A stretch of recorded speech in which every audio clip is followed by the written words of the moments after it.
Pure anti-proton. Absolutely pure.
This man is not a hero, he's a criminal.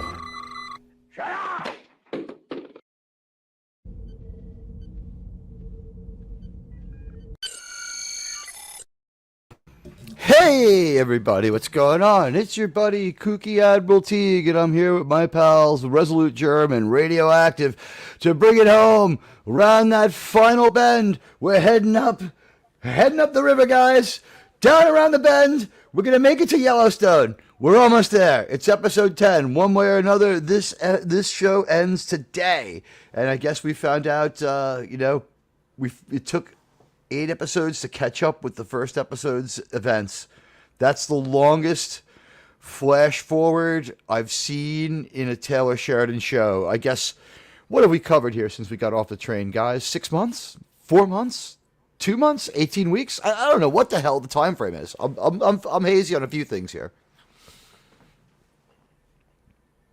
I think they took off in spring, so should be close to 8 9. months. Yeah, 9 months. Yeah, 8 or 9 months. We did most of those 9 months in an uneventful trek across the most dangerous part of the territory after staying in an extra dangerous part of the territory for a really long time. And as best as we could figure it, it's too many grandpappy stories from Yellowstone proper, which is a show I'm still not fully read in on, but I'm thinking making the jump and getting Peacock this month, watching the bulk of the Yellowstone shows. Since Yellowstone's a closed book, then at least I'll know more or less what's going on and if there's any spoilers for 1923. Or what do you think the move is, guys? Wait till 1923 is over to watch Yellowstone? Because we saw an 1883 story that seems to be hemmed in by events that happened in another show. Yeah, I'd wait for 1923 to finish up. Yeah, it seems reasonable. Yeah, I gotta wonder about that. And on the one hand, I'm not a good Yellowstone lore master. On the other hand, this is a great story, and they are saying that 1923 season 2 is the end.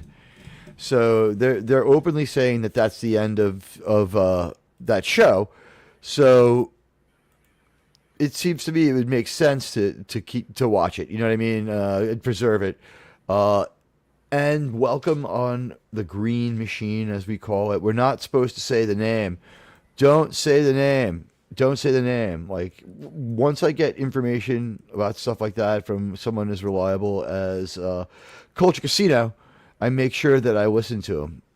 But welcome to everybody to Yellowstone, and welcome to 1883. It's not the final frontier. It's the actual frontier, at least the American one. I guess if you live in another country, it's a different. They might have had frontiers too, but probably like a lot longer ago if you're in Europe. Yeah, pretty much every other frontier has been explored. Great American Frontier is the last. We have to go into space to get any excitement after this one. Give it 2 or 3 more shows, Sheridan will get there. You know, I would love to see him do something like Star Trek. It seems like he can do no wrong. He even is right now saving his other show, the one that I really didn't enjoy, Lioness. Lioness is Nicole Kidman, which is, I have to say this every time it comes up.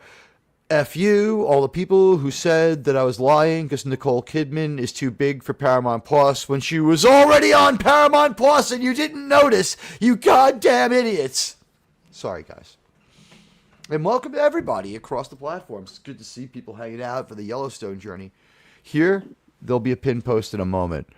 Over on Rumble, I said it. Over on the other network, there is a link in the description that will help you view this. And for those of you on YouTube, it'll be pinned.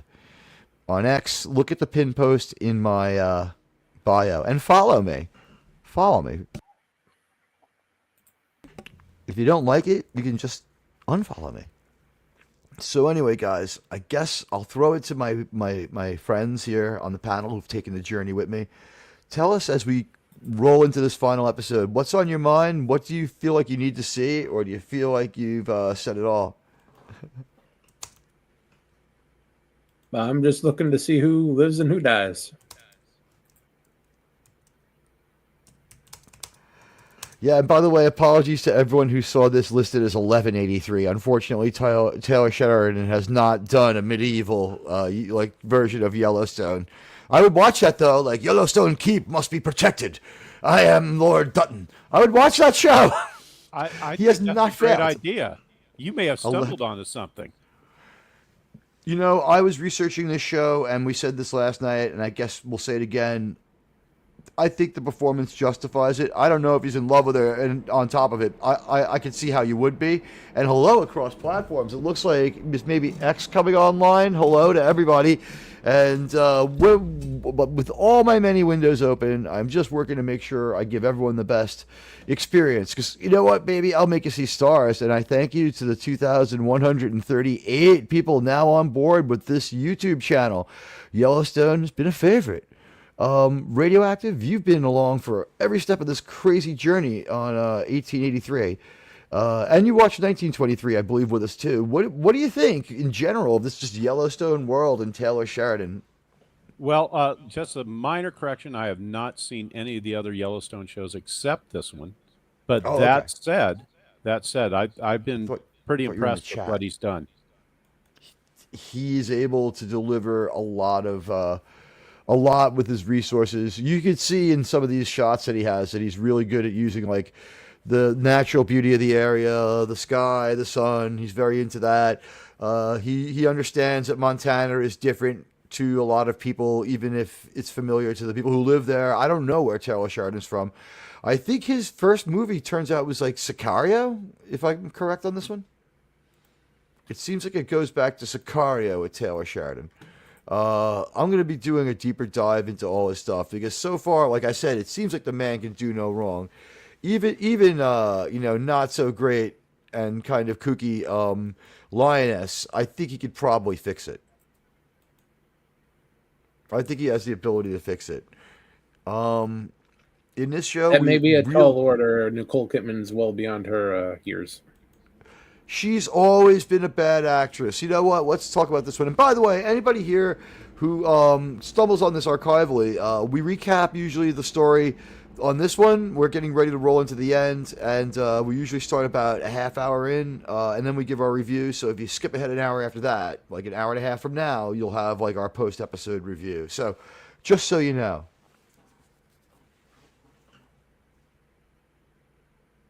About 8 minutes too late for that useful information, but you know what? It's good to get in there.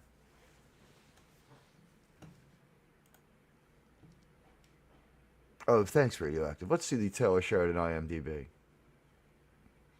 And by the way, I've been watching Landman. It is a good show. All right, yeah, so he starts off strong. Sicario's his first movie. Hell or High Water, I think that's Chris Pine.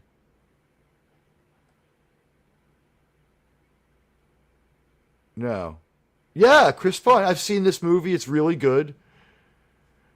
Wind River, I've seen. It's really good. Sicario 2 doesn't score as high as the other shows, but Without Remorse really takes a beating. No one liked that.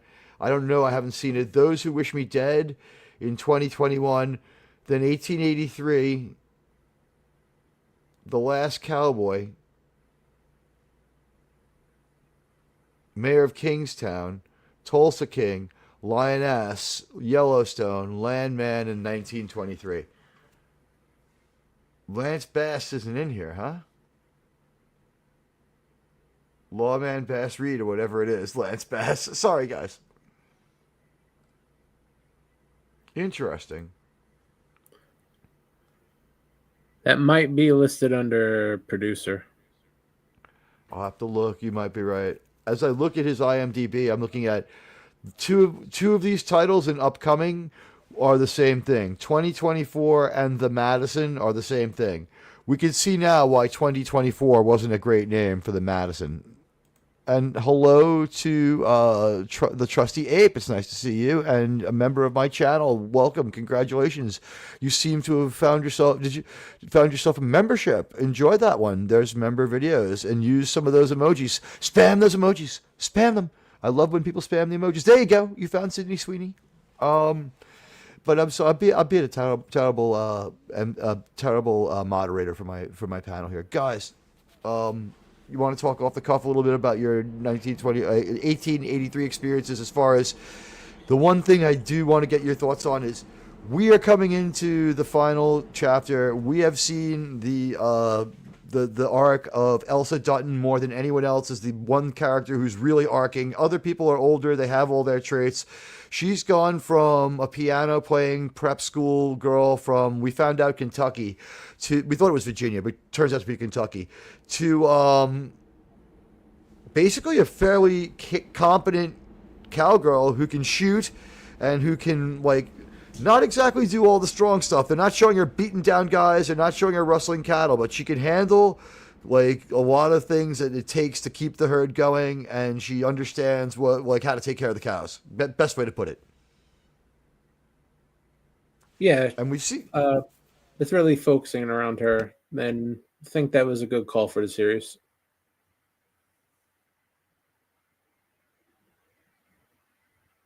Radio balls in your court.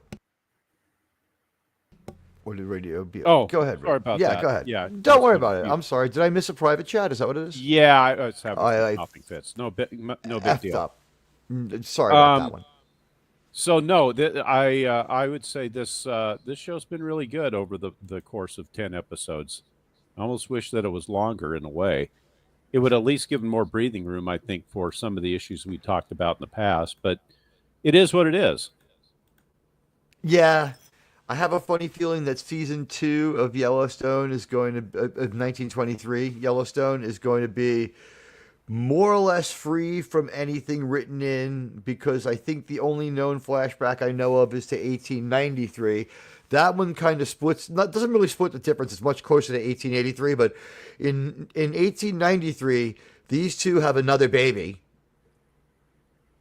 He's going to fight in World War One. That's our 1923 character, Spencer. He's the only character in the Dutton family who hasn't appeared with the other Duttons. He's in Europe. He's in Europe and Africa. He's a World War One vet, and he's a real Hemingway kind of guy. And they're talking about him for a Marvel job. Hey, John the Beagle Dad, it's good to see you.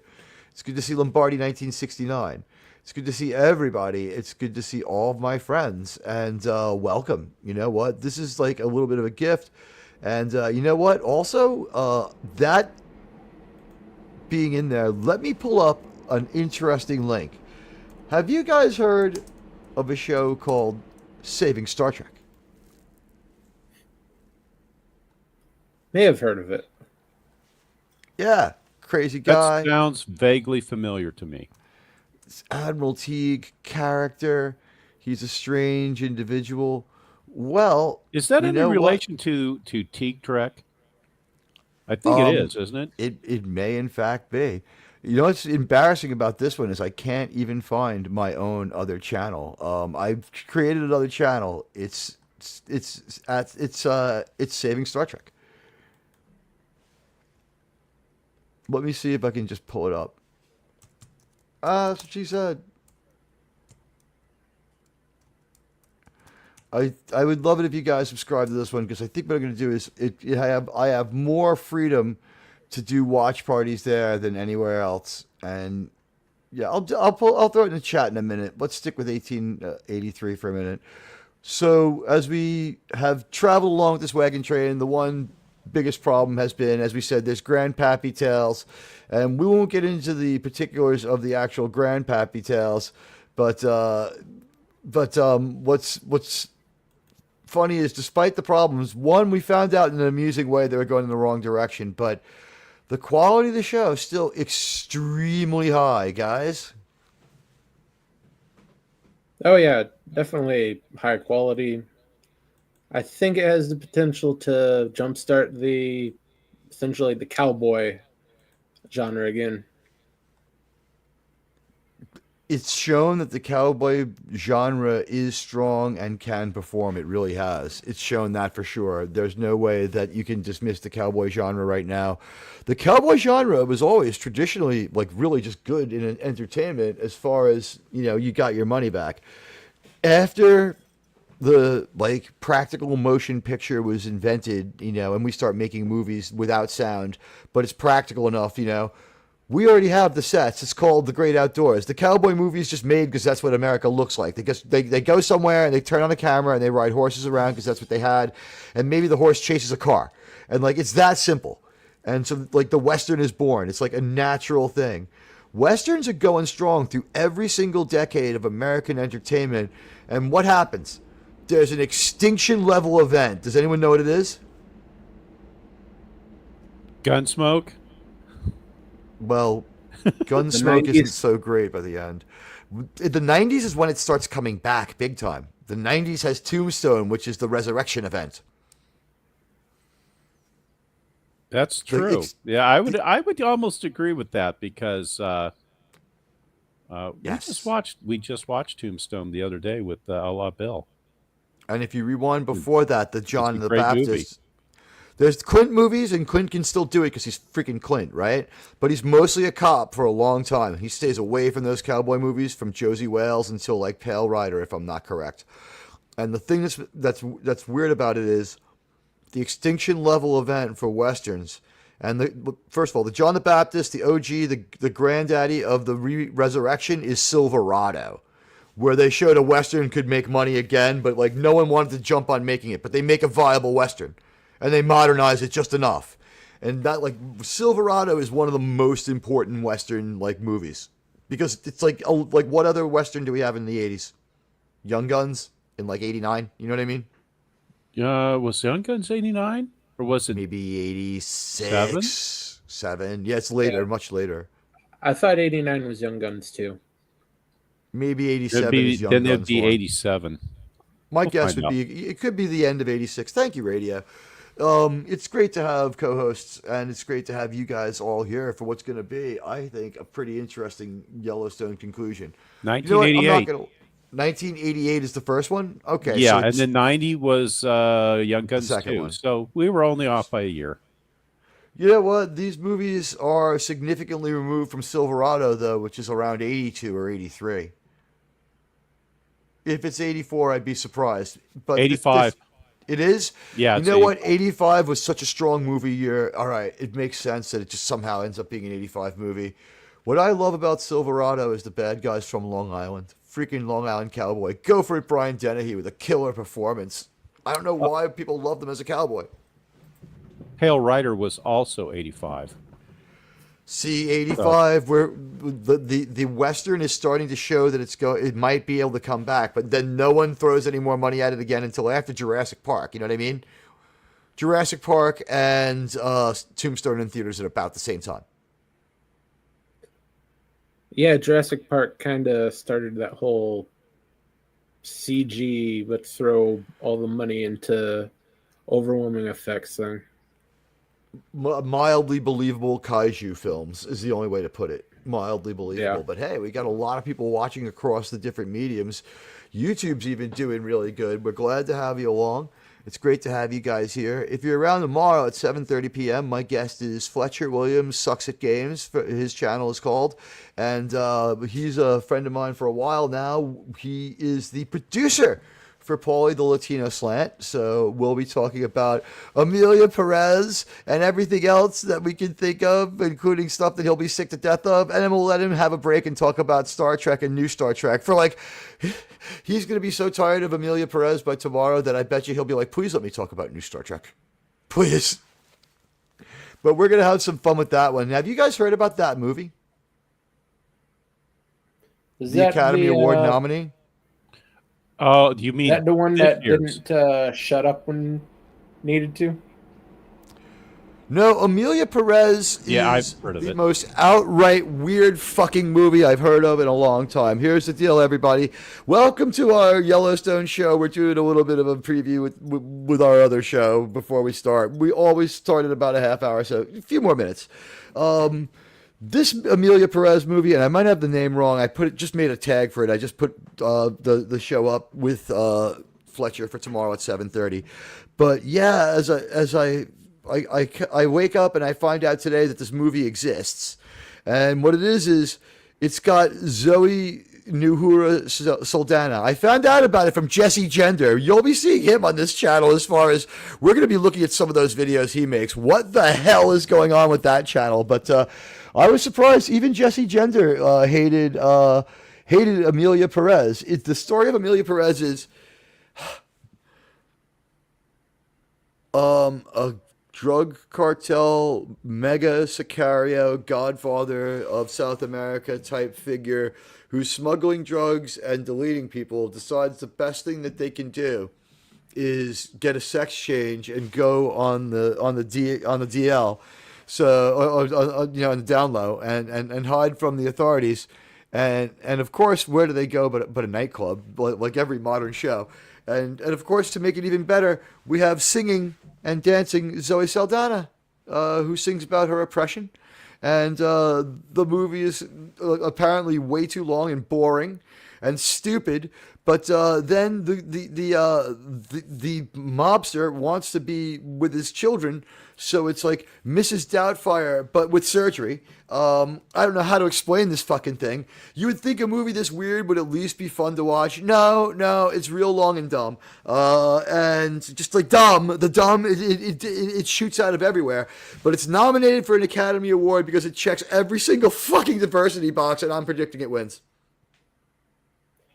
It's today's environment. You're probably right. It is the wokest piece of nonsense. The quote-unquote actress has done a lot to torpedo it.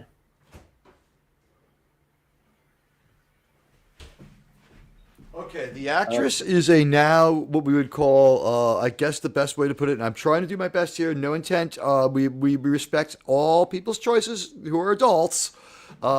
We reserve the right to say you're weird. Germ, do we have the right to call people weird? Most definitely. Yeah. Does that mean that they're bad? Does that mean they're bad people, or that people should take our judgments and run with them, or that we are any kind of moralizing or authority to? It only counts what we think about our own lives, right? Like we're media reviewers, right? We have the right to call this person weird. The actress the whole story is weird. The actress, I don't know what have they been doing to be weird. The actress is being called a trans woman in media. Yeah, from what I heard from a couple of shows Paulie was on, not exactly the greatest media presence. Said something. There was an interview in Brazil that pissed a lot of people off, and then they dug up a bunch of stuff on Twitter, which was extraordinarily bad. Was she saying stuff about Mustache Man from World War II or something even crazier? She was saying stuff about Mustache Man and German. Why is it always Mustache Man? There was some stuff about different races, ethnicities, and creeds as well. And apparently so quite what a you're lot. saying is equal opportunity opinionator. And I guess we're going to call this a very strong, stigmatizing, and outlying opinion, huh? To say the least. And to that I say, what a weirdo, consider the source. I don't fucking care. That person can say anything they want about me. I would just walk right on by. But you know what? Here we are at the 25-minute mark. And I think it would probably be all right if we think about, like, we have a great show every Saturday called Enterprise Watch Party. I want to thank everybody who made last week's so amazing. And the last 3 episodes of the installments of the show, including the one where we didn't watch Star Trek. Jerm, that movie was terrible, but tell me that wasn't a good time at that watch party. Oh, yeah, I had a great nap during that watch party. I had never heard him so rested. As self-defense. This is the end of the show. We heard a cracking sound of Jerm coming out of his carapace. He formed a protective shell to shield himself from the stupidity of Section 31. Oh, guys, let me tell you. But then Saturdays we watch Enterprise. We're going through that one chronologically, and I don't know which one we have this week. I just know that last week's was enjoyable, little hokey, but enjoyable, and looking forward to seeing this week's. I haven't watched it yet, but every week we're having a great time, and we show it to you. And Saturday nights, we might be doing a little like Texas two-step with watch parties as far as this channel. With the second channel I've started, and I'll find that fucking channel eventually. But with the second channel I've started, we're probably going to move some of the watch parties over there, try to shore up the analytic over here. No one will lose anything. Everything will still be provided. It's just that, you know what? It's the competitor in me wants this channel to continue to grow. And the stubborn person in me found a workaround to make it still happen my way. I'm sorry, Jerome, what are you saying? It is a very good episode this Saturday. A Night in Sickbay. Porthos has some sort of a virus from the planet. They brought him down to the planet, didn't they? Yes. Off screen. We start in sickbay, if I remember. I believe so. They're rushing him to sickbay. And I wonder what the B-plot is. I can't remember. Is Mr. Reed maybe messing around with weapons again? Or being retasked by sinister Section 31? I believe the B-plot is Hoshi trying to get the information off of the alien planet about what happened and why they're pissed off. Okay. So good. We'll have a lot of Linda Park this week. I know that like everyone else, the episode that I'm waiting for is the same one that Jerem is really waiting for, is Vanishing Point, right?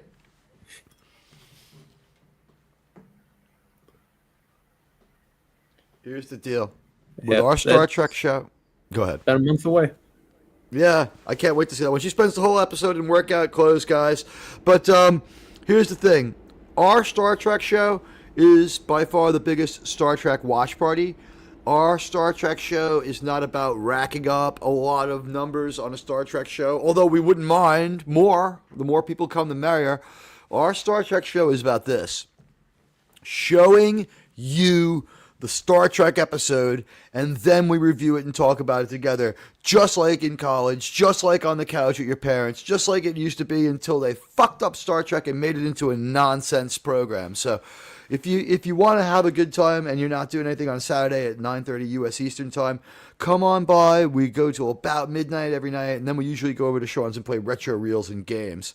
And, oh, yeah, Spectre of the Gun will be in about 3 years at this point. What do you think, Jeremy? No, about 6 years at this point. Spectre Unless of the Gun we double up. Spectre of the Gun, 130 maybe episodes about 2.5, 3 years. You know what's going to happen? We have to make some choices when we get into season 3, because in season 3 and 4, there's multiple episode arcs that go beyond 2 episodes. Yeah, season 3, we'll have to make some sort of compromise because it's essentially one long arc. Season 3, no. Damn the torpedoes. Damn the photon torpedoes. We're going to watch season 3 all at once. We're going to have a 26-hour watch party. I'll tell you what, get to 5,000 by then, and then we can do it. That, you know what? The return if you haven't joined of this the channel, Teague, join now. I was going to say the return of the Teague-a-thon. That's what we're looking. Yeah. You know what? Well, I mean, I We think haven't that done a might. Teague-a-thon I'm thinking for a about while. doing that once a month. So it's a new month. I'm thinking that once a month would be a good time to do that. But you know what? On this very synchronous day at 2/3, happy February, everybody. Everybody's favorite month because it's so beautiful out in so much of America. And happy Black History Month if you celebrate that. And let's get going with some history that has at least one pretty cool black character. We got our buddy Thomas. As we said, in the pin posts or in the description if you're on Bumble. Go in there and check out the brilliance that is the beginning of the episode of Yellowstone. By the way, there is only Section 31 commercials at the beginning of Star Trek. This is a long episode of Yellowstone. This episode of 1883 is an hour and 5 minutes long. And I'm going to turn on the oppressive English subtitles, as they call them. I just find it absolutely outrageous. You know what? I think that we should rename English American. Why not? We're renaming everything else. You know what? Like, what would sound better? You know what? You haven't heard the Gulf of America spoken with the proper reverence until you've heard it spoken in the original American. And right now, you can't do that. We're a stroke of the pen away. Our leaders need to take action to correct this injustice. It's 30 minutes into the show. Let's check out Season 1, Episode 10. This is the end of their story, okay? There's no Season 2. There's a flashback. That's it. It's a flashback in Yellowstone proper. Okay, 3, 2, 1, and action. I love that even MTV is using a fair use amount of the song so that they don't have to pay Sting in Dire Straits.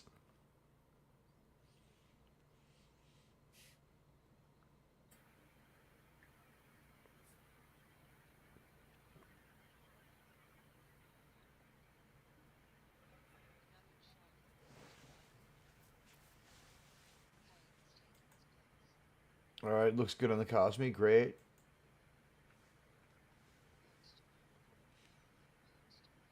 Couple people watching over on the green band. Throw you a couple of these. Get some emojis. Start the party over there. They have the best emojis on Bumble.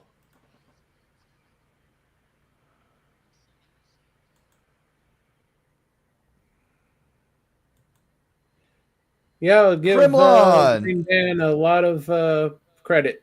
Their live chat experience is top notch. You know what? They got so much better since in the year that we really didn't do anything on there. It really did improve. And hello, Crimlon, who's early into the chat. Good to see you, my friend. And who else do we have? I hate that it defaults to top chat. I have to go live. Hello, Ariel O'Neill Ballet. Enjoy that new membership. Hello, Lombardi 1969. It's good to see you. Yeah, and this one, Spock thinks that he is the great spirit of the American Guardians, guys. We all, you know what? Don't do that. We'll get to 5,000. But if you want to watch on more than one device, I wouldn't mind. It helps me out. And at some point, we're going to do an actual Yellowstone show, but I think that one will be an upload so that we can probably edit in some video and show people what we're talking about.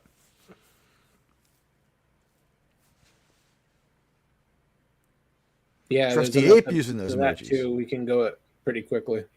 Well, you know, Sheridan could come up with a new show that's like a spinoff of Yellowstone. Teague Stone. Admiral Stone.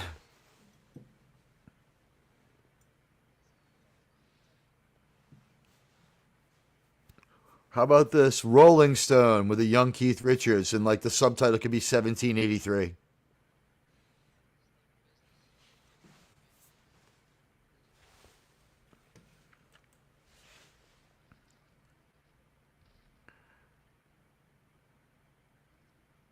I don't. There's a lot of stuff about how this is going down that's weird to me.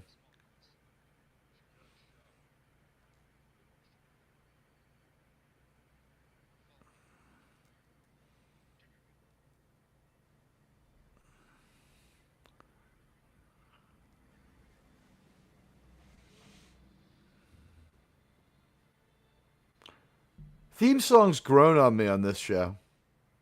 Yeah. You notice the theme song reminds me a bit of Band of Brothers. I wonder if it's the same composer. It's good. It's not too much. And I guess we're going to get some more great narration from Elsa Dutton probably at the end of this. And definitely when the Madison starts, like, she is the franchise narrator now. Like, she might just narrate any Taylor Sheridan thing. And I don't think there's a chance in hell that we don't see her brought back as someone in some other show. She'll be in Lioness or something. Isabel May is like somebody that Taylor Sheridan likes working with. He's picked up all these great older actors, and he's shown a really, really good ability to use older actors. The one person I guess we could say he's really discovered is her. He seems crazy about her.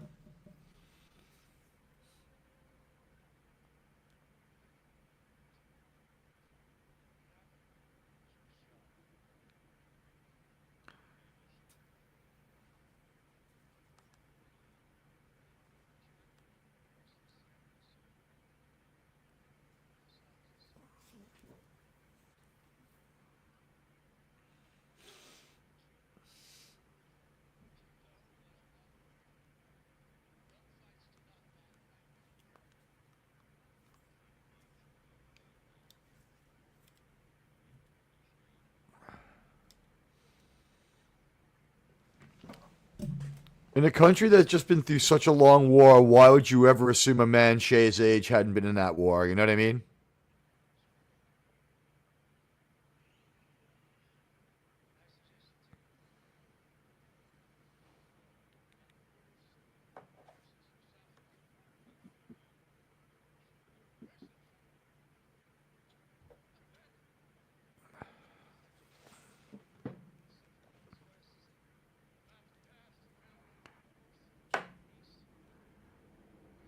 I guess the railroad's going to go across Montana to Helena to connect the other railroads from the West Coast.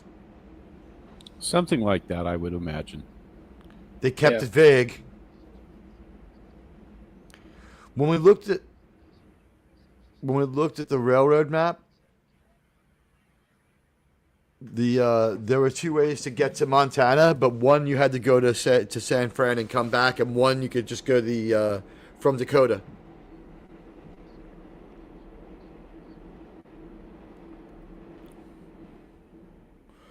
Now, just keep in mind where Laramie, Wyoming is. It's all the way on the opposite end of the state from where they're at.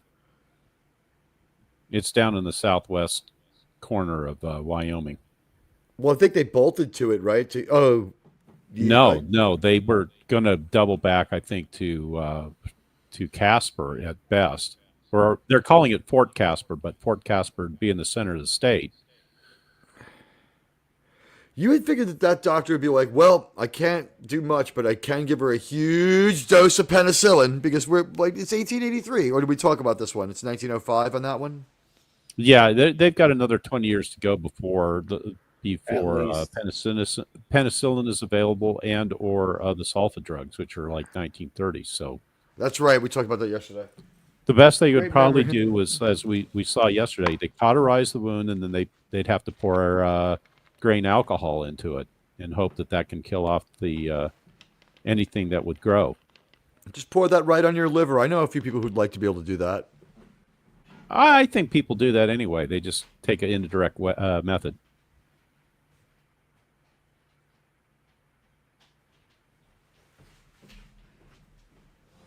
I know a few people who would get a flappin' stored for that.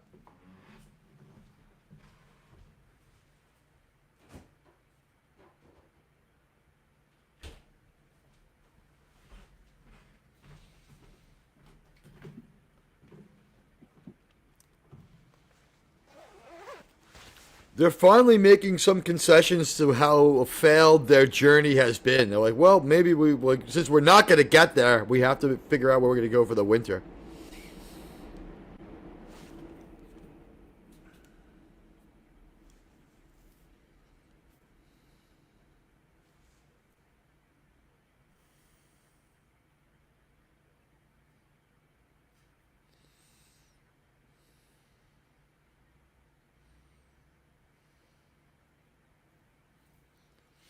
Just get that guy who went around deleting everybody who was wounded after the Guardian attack. He was okay. He's got a lot in his mind already. He's like, he can't feel any worse, right? That's a good point. Bring in their angel of death, right? He's already messed up his mind. He'll never sleep again after he blew away that lady who got scalped.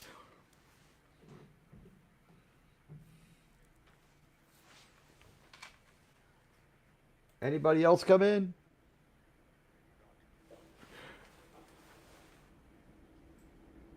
You can catchphrase. You can Admiral my Teagues. I love that catchphrase. I'm gonna work on that.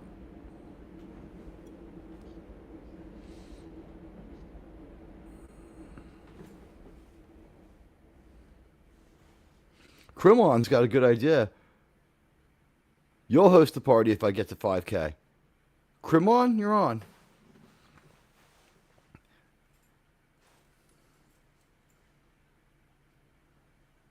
By the way, I'm going to break, or I'm going to have step out of character. We're doing the Super Bowl over on Bills, so Admiral Teague is going to drink beer. Now that'll be interesting.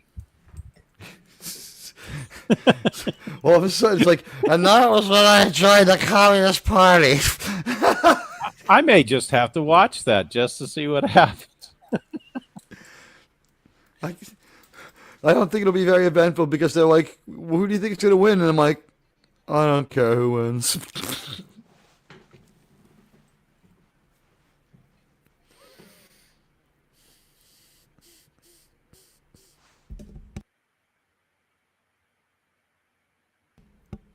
This is insane.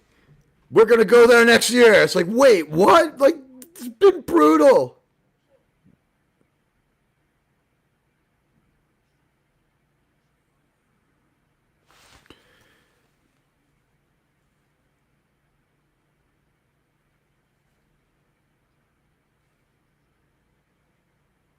You know what? That's the smartest thing this wagon train has said to Shay. Unfortunately, he has done a horrible fucking job. Anyone? Well, given there's no way they're getting there. Story, and now we see how Casper, Wyoming formed. Yeah. But still, they have to get through the Cascades to get to Oregon proper, and I don't think they're doing that. Well, I don't know that they would necessarily go to the other side of the Cascades, unless they're planning to go to the coast. Now remember, these are mountain folk. You'll be surprised. Mountains. Yeah. Well, then they'd be better off just staying where they're at. That's why they're all on the East Coast in freaking Pennsylvania. It looks exactly like Germany.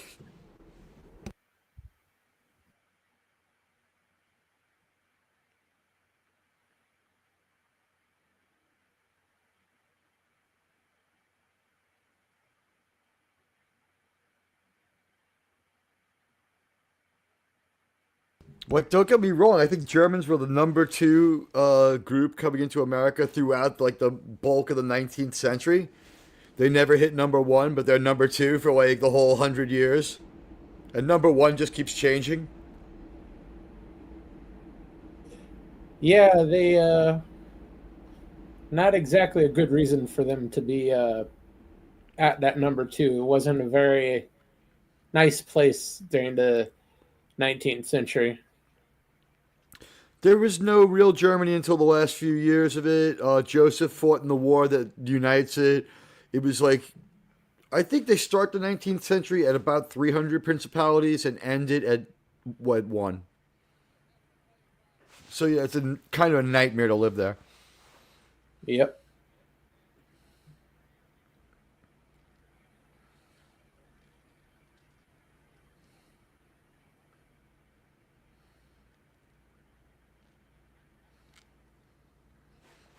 He's like, I'm gonna be alive and meet other women, you bitch.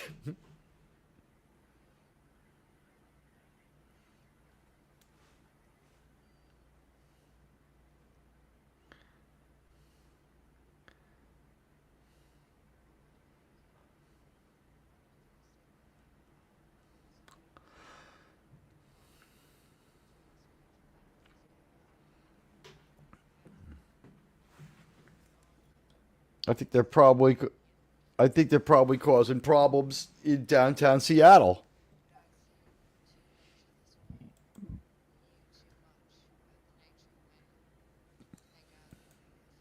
No, they're too nice of guys to be in Seattle.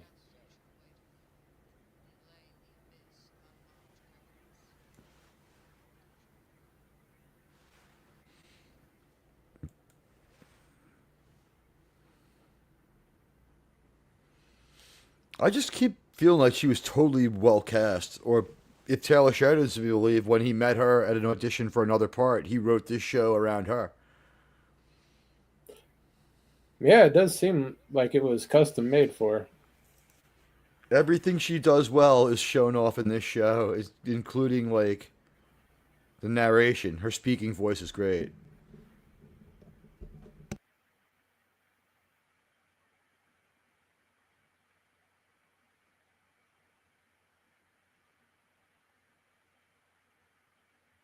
So she's gonna pass. She's gonna confront Hurdle 1, right? Ooh, that rattlesnake bite looks nasty. We know how That's this is called gonna go. that. Yeah, because they're just going to smell it and they're going to realize that it's gangrenous. So he's going to have that. He's going to have his leg cut off. I would hope they just used a transporter. Well, or a lightsaber. Oh well, yeah, they'd use that. Sorry, I keep forgetting it's Star Trek 1883. Just take out your phaser and phase the leg off if you have to.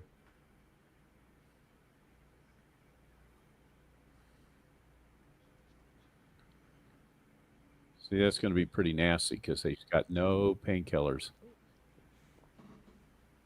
Here's the thing: there's a doctor there. Why didn't they talk to him? He doesn't have anything in his bag for this poor guy. They couldn't have the doctor take Joseph's leg.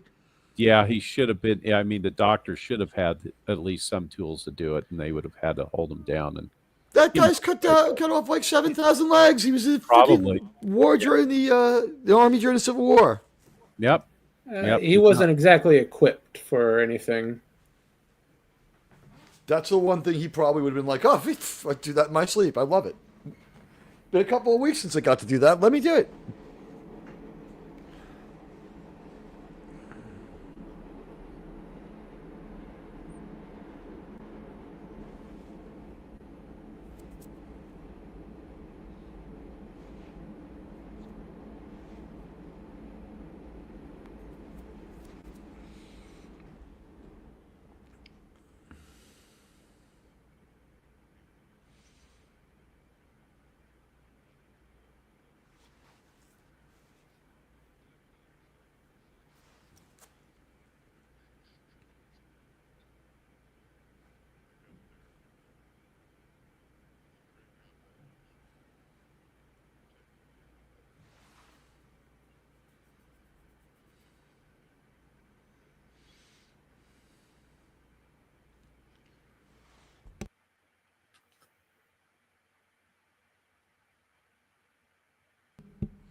I don't know about that. I saw the movie and you survived the battle, Sam. Did anyone ever see the Gettysburg movie? Which, the Gettysburg? Yeah, it's based on the Killer Angels novel. Yeah. So he just, when Sam Elliott says he was afraid he's going to die at Gettysburg, my thought is, nope, you were there and you were fine. In fact, you were pivotal in winning that one, bro. Good call on having the cavalry dismount and fight with their carbines. Well, wait a minute. That was Patton, wasn't it? In one of his previous lives. No, Patton's great-grandfather is shot going over the fence at Gettysburg Major Patton dies at Gettysburg. I was being sarcastic, but you're... Oh, okay. So he actually was there at Gettysburg. I was ready to go with it, but the fact is Patton is represented in the movie. Really? When we said Ted Turner plays Patton. I don't remember that. You see Ted Turner raise his sword and he's like, charge! And just catches a fusillade in the chest. Man, I guess I need to see that again. But great line by Joseph. He's like, you better drink half that bottle before so we can do this. He's like, at half this bottle, I'll still be fine. I'm German. Well, it just needs to empty out the bottle enough so they can break it over his skull. Remember that, guys, when we were in France, chasing the French through Paris? We have some great black and white pictures of that. The three of us had a real hoot. Welcome, everybody.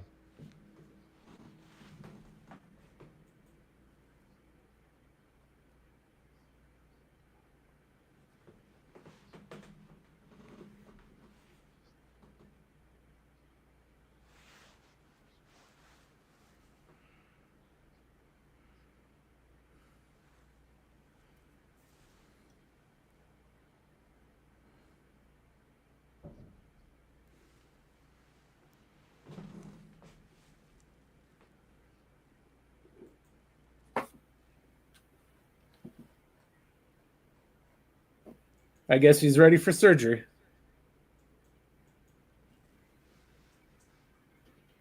Yeah, it's better that you be passed out.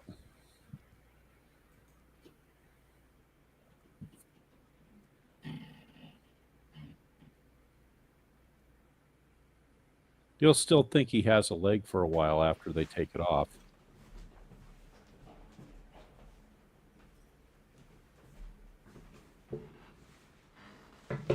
It's like, I might wait to see if my wife made it if I was Joseph, right?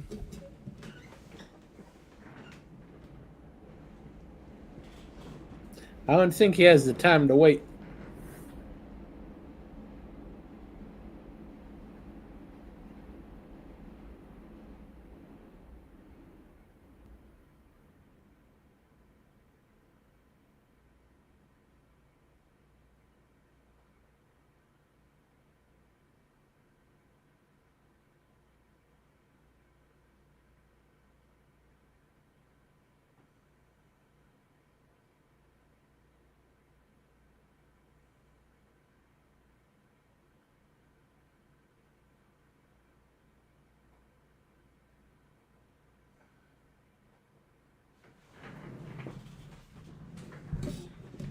Oh, yeah, he's definitely coming too.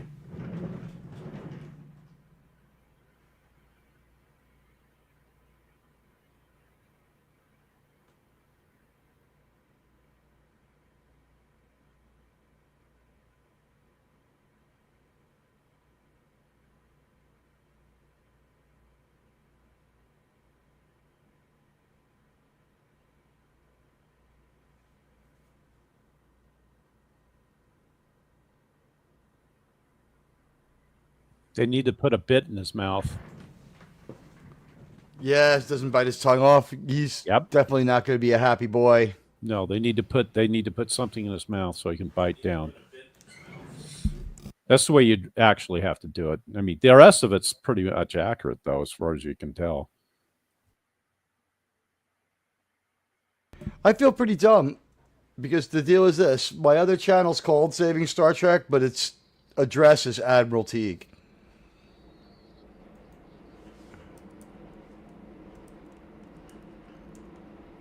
Well, they're going up above the knee. That's interesting. Yeah, I thought that was a little bit excessive, right? Well, I don't know. I'd have to look at the. You have to go back and look at the infection. Maybe it seemed like it was on his all. It was all through his calf. Yeah, well, then, rather than his thigh.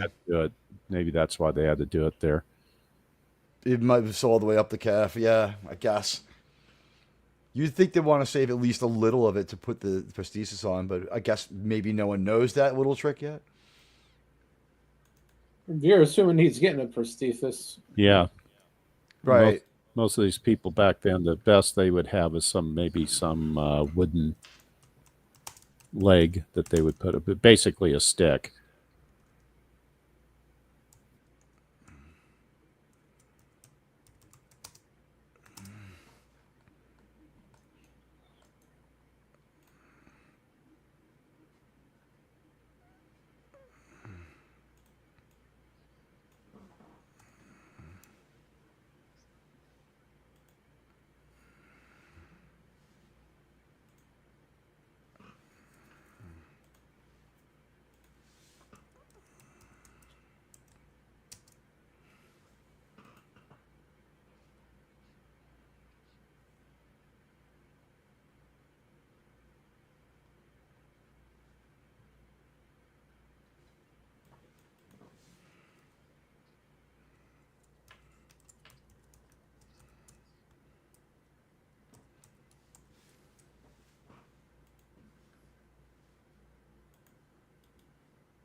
All right. It only took me a while to get it, but here it is. Yay! If you're out there, I'll be spreading the word more later.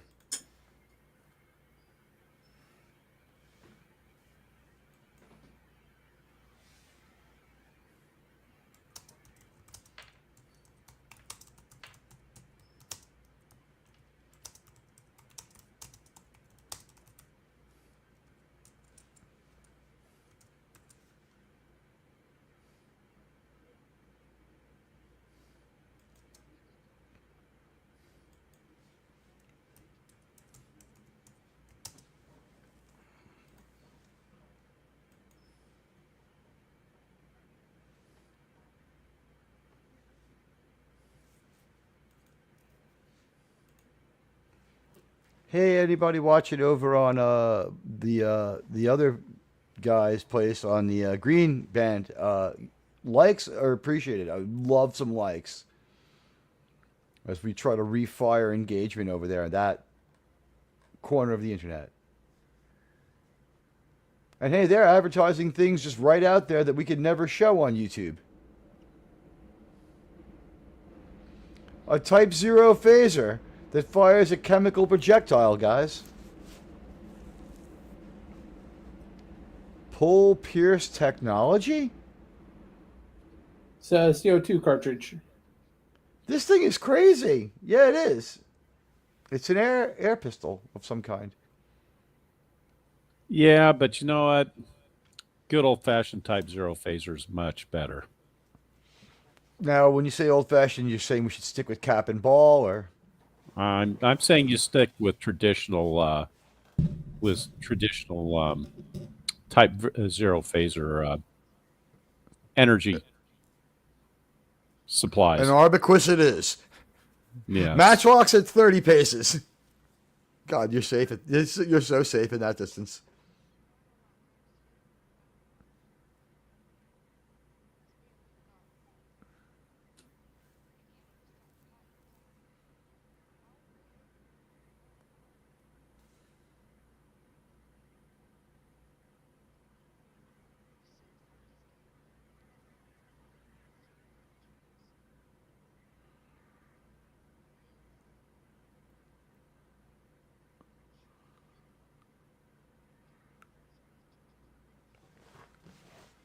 Starting to get a little delusional about our chances, or is he just talking a good game? Well, all I know is it looks like they just managed to catch Bridger Bowl Ski Resort in the background. You might be right. Oh, there's a ski run. You didn't see it? I thought I saw something weird that looked man-made. It looks like to me that looked like it might be the ski run, but I could be wrong. An aberrational trail of snow, right?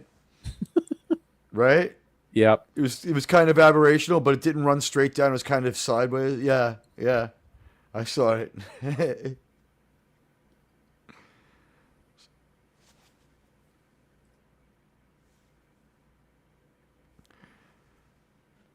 Her prospects are much better than anyone else in that wagon train.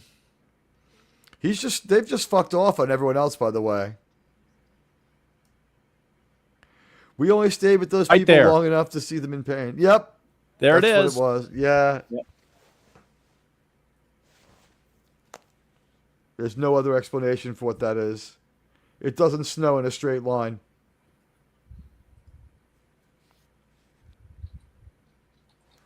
Well, turns out leaving that wagon train was a long overdue good decision, huh?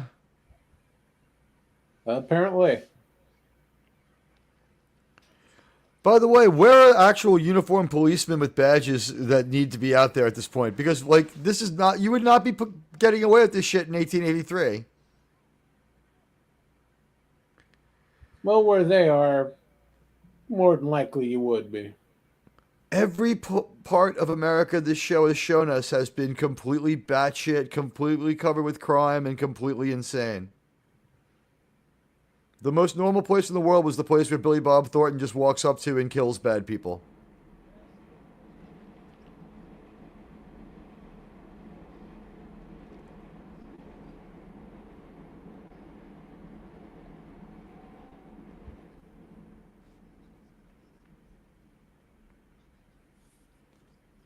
Fear is tragedy's cousin and tragedy is contagious. That is some great poetry.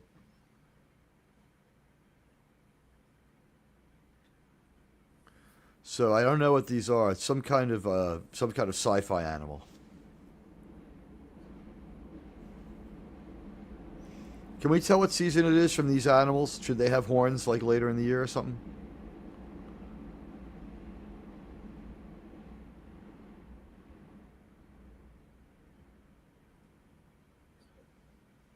If it's still September, it's about the right time for them to shed.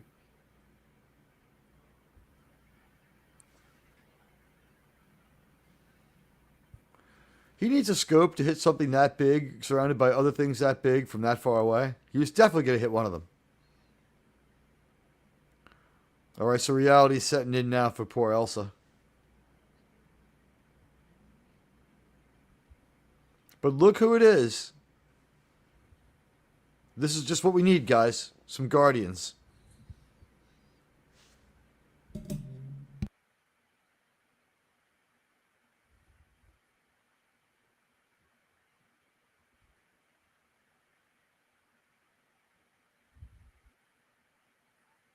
I still want to know what happened to Kremlin when he snorted the sulfonamides. Maybe after the show he'll tell us.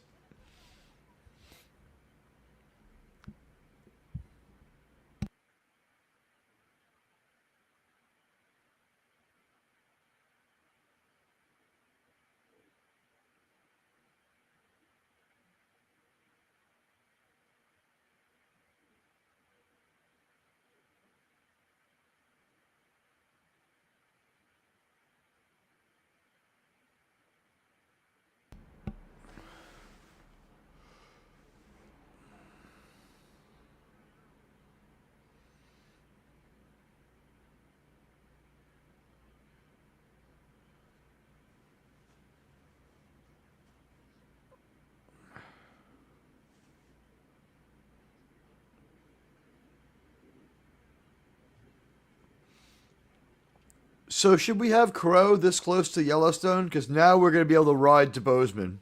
We're a couple of days from Bozeman. I believe the Crow are the one in Yellowstone Prime. Then it makes sense. The Lakota Sioux are the ones who fucked them up. If you're these people. I'm not sure how accurate it is for the location, but as far as the show goes, I believe they're the right ones.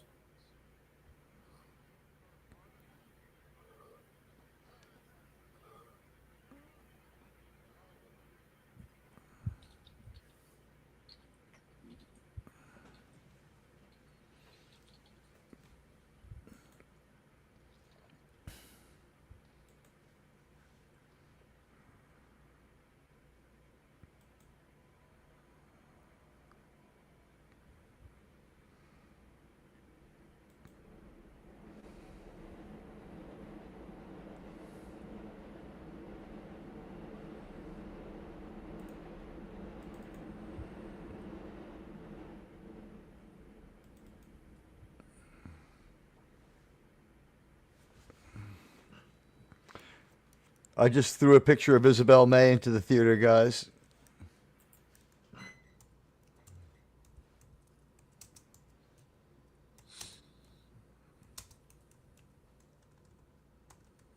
Okay, I just confirmed. Yeah, that's about right for where the Crow Reservation would be. Modern day Crow Reservation is in line with where they're at. I'm not sure exactly what goes on in 1923 because I'm rewatching it again, and I got to watch some more tomorrow with the Native American storyline. But their most powerful Native American character from the Yellowstone proper show in 1923. This is why I know this character's going all right. That's why watching Yellowstone's weird. Her descendants there, and I think what they're doing is they might have written the wrong Guardians to be in Yellowstone. So this person is coming from pretty far away, like they're running away from a posse. So this is what I was talking about. This part's pretty cool.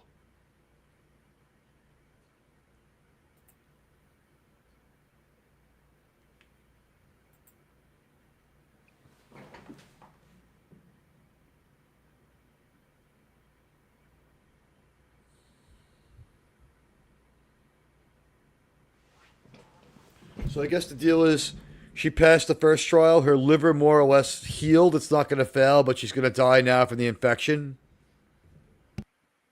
Yeah, she'll have sepsis. No spoilers here, guys. They just basically came right out and said that she's got no chance. We've been reconfirming it over and over. Like everyone they've run into is just reconfirmed that she has no shot.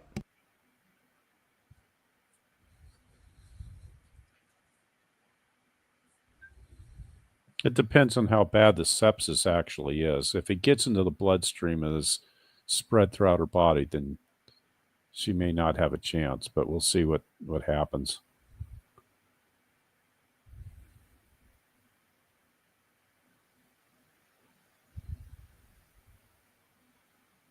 Well, if we go back like the episode where it happened, one of the other discussions was it's in such a bad place. Both of them have been through war. Has anyone ever seen anyone survive a liver shot? And they're like, for a couple of days. And they're like, exactly. So that's been the meta of this since we started. Well, that is true.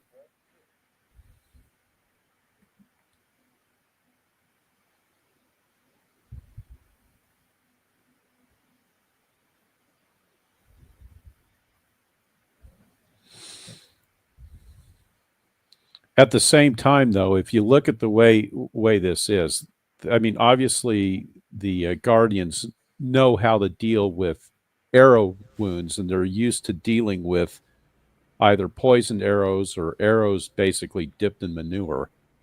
Which is what we found out, right? And also, like, we could be relatively sure that they know the deal, and they've had a conversation to a degree off screen about like, do the best thing you can for whichever thing it is.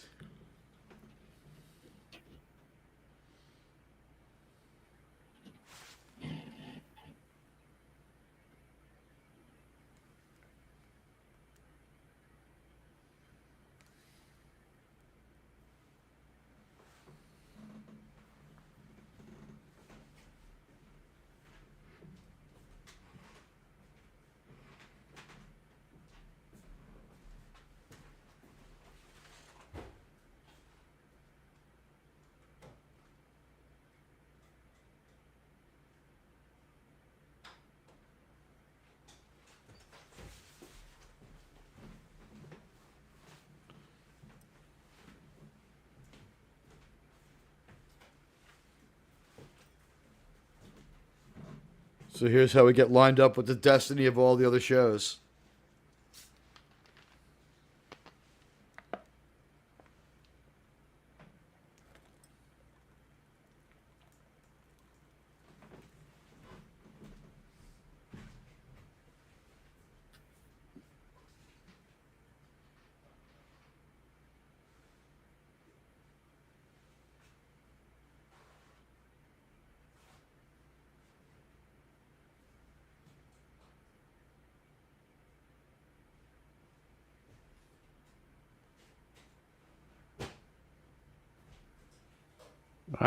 So that's exactly where they're actually at, Teague. That's where they filmed this. Paradise Valley. All this tells me Taylor Sheridan's got to be from like Montana, or he loves it or something. He knows everything about it. Yeah, if you look at IMDb, this is exactly where they filmed it. Was Paradise Valley. You know what? That's 30 miles east of Bozeman.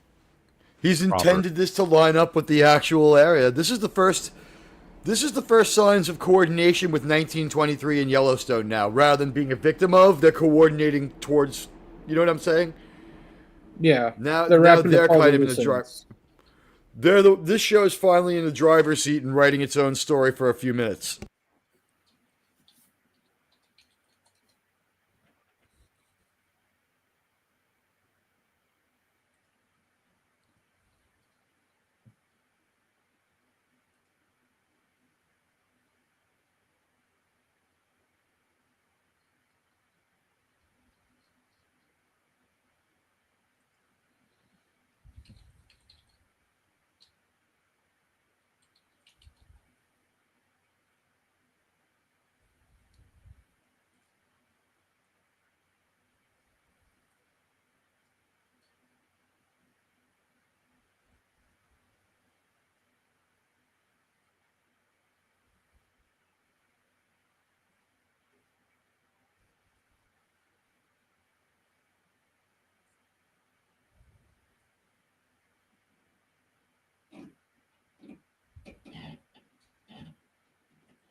The only person who this worked out for is Thomas. Thomas came into this with nothing, without a significant loss in his past, and he's coming out of it with a wife 30 years younger than him. Thomas fucking hit one out of the park, guys. Anybody else? Hey, what can you say for Dreadlock Biden III? This guy's a much better actor than Lloyd the other Corliss, guy, too. you think? Well, he's so much better of an actor than Dreadlock Biden. Although if he wanted to go to bed with his fucking spouse here or whatever, his girlfriend, that would be a lot cooler than watching Dreadlock Biden and his 80-year-old wife laying around in bed having endless pillow talk all through season 2 of House of the Dragon.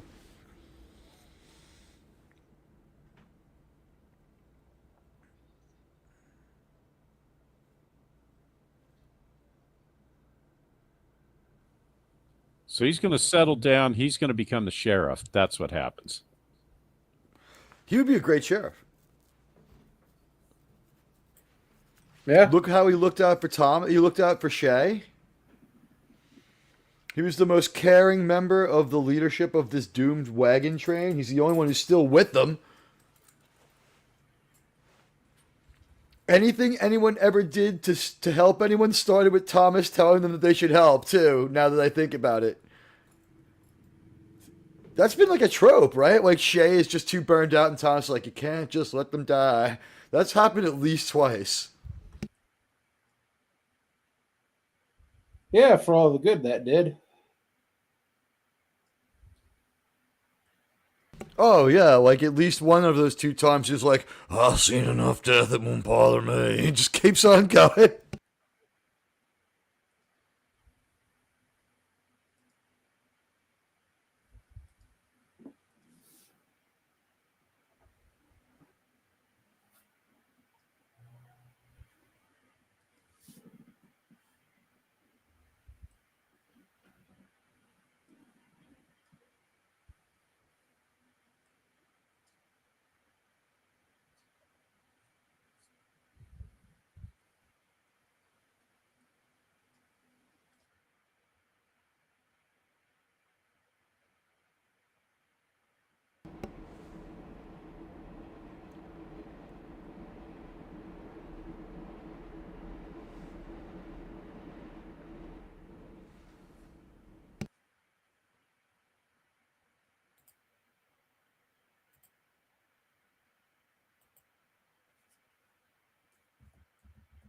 It sounds weird, but I get letters like every month asking me if I want to do just that and offering it to me for like $6,000.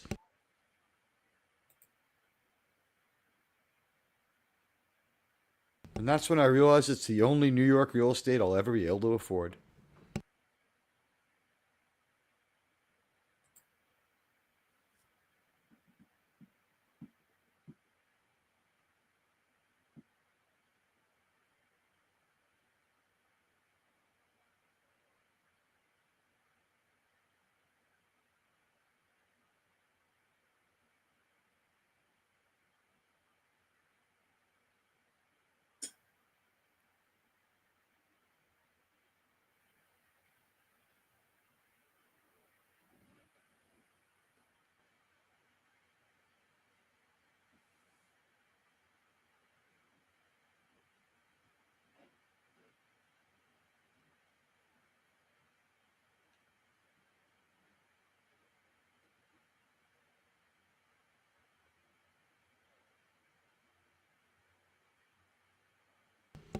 These 2 real powerful actors haven't spent a lot of time relating to each other till now.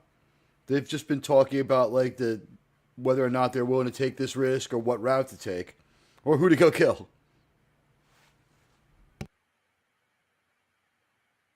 No need until now.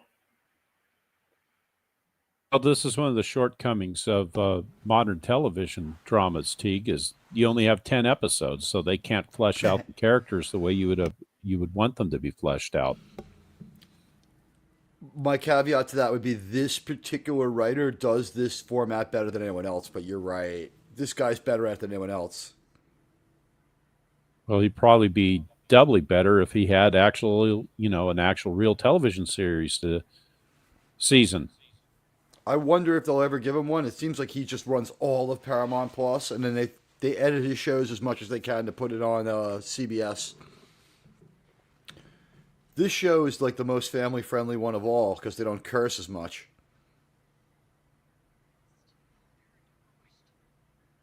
Like, I don't know how they could ever put Yellowstone on regular TV. Just bleep it, gouge out the cursing.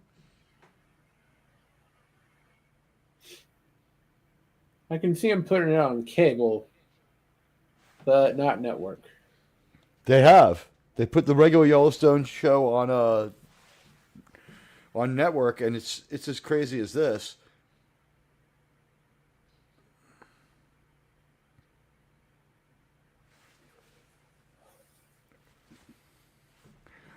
I can't wait till you guys see, like, when they get into Yellowstone, how cool it's kind of filmed, if I remember that correctly.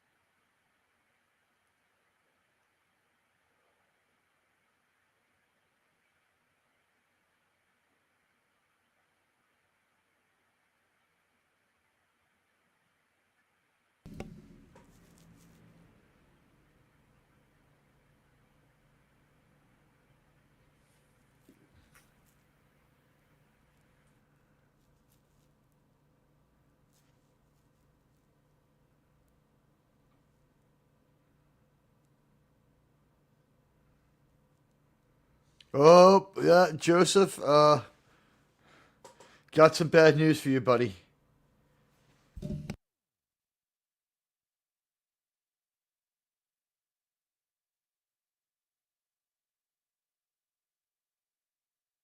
I liked that character, by the way. I liked Joseph's wife.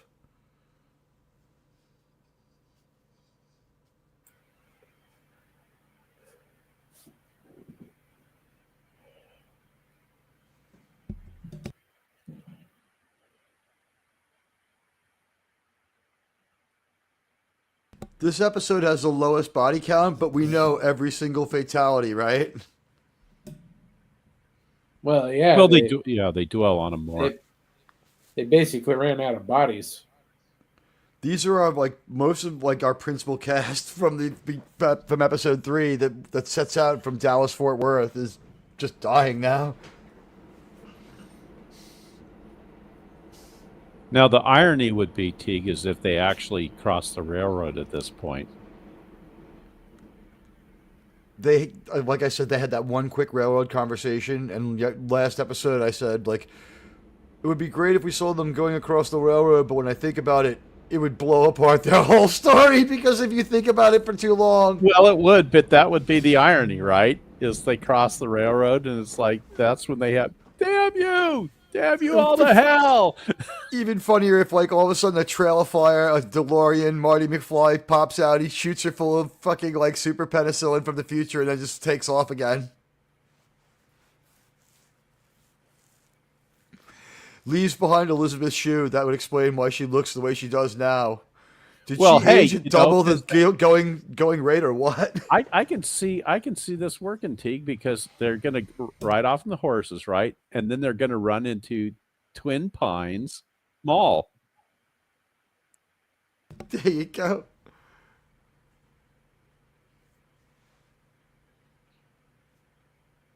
I'll see you in hell, Shay. I've seen some of the things you let happen.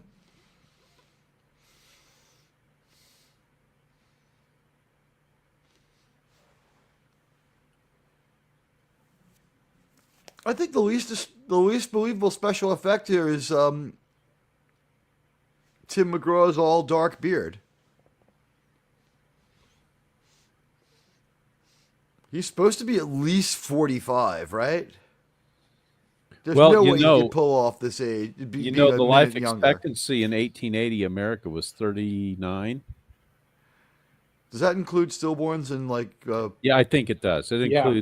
It includes infant mortality and all that, but still, I mean, So when if you you average make it to 10, you're gonna live as long as most people, but you could still die from like a bad tooth or pneumonia or the flu or or any shaving, other like Lord malady. Carnarvon.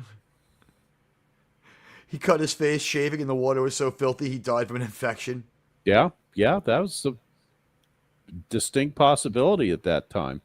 That fire does not look real. That looks like a gas thing buried in a small pit, doesn't it? Well, That's yeah, a little bit it does. Gotta admit that's the that. Yeah. first time they ever stretched my credulity at all. This show has respected my intelligence the whole way. You know, that long shot they just had there, I swear that's the town in the background, but I could be mistaken. You'd figure they would be able to remove the town, the ski trail. I guess they were like, leave it. They may have missed it, or that could have been. I'm not sure if that's the ski trail or Maybe if that was clear cut for the power lines, it was but one or the other. It showed the presence of humans. It was a yeah, straight yeah, line that was different than everything else. that's all right, I guess. I'm just looking for just for fun and games. If we see people ATVing on the hill, Yeah, that sucks. But so far, they've been really good about that. that's true. Slightly better job than Peter Jackson. They haven't had to erase any planes out of the sky either, but that would be pretty easy to do, I suppose. Well, it depends on what their FX budget was, but I think even I could get rid of a vapor contrail.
That's pretty cool.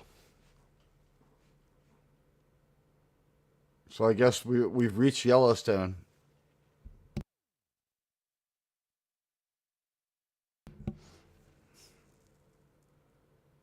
Well, we've reached paradise, and this is Yellowstone. Well, they've reached both because the Paradise Valley has a tributary of the Yellowstone River in it. If not the Yellowstone itself, I have to double check. Well, by Yellowstone, I meant their ranch that they're going to call that, right? Well, yeah, but it's named after the river. There's the Yellowstone River. So, by the way, here's Oregon. How he got there, this fucked up, I don't know. But at least Joseph survives.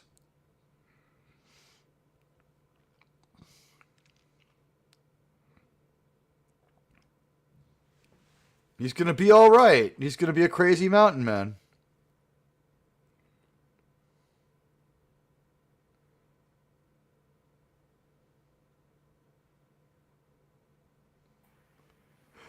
Look at the attrition rate of the freaking Oregon Trail.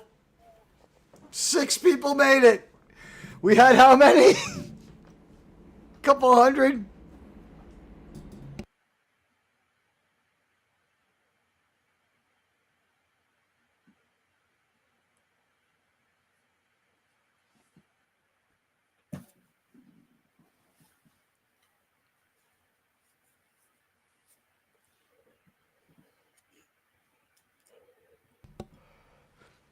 In the only really upbeat episode, a whole bunch of people had to die first, and there's something up on that mountain too.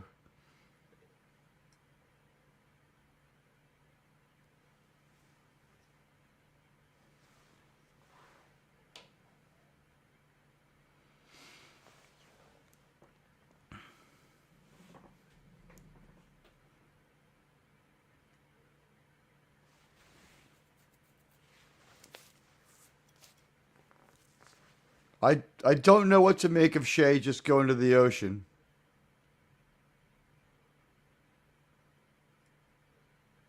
Well, he's not going anywhere else. That was what I figured. It was like he went to the ocean to see it before he built his house and just lived out his days.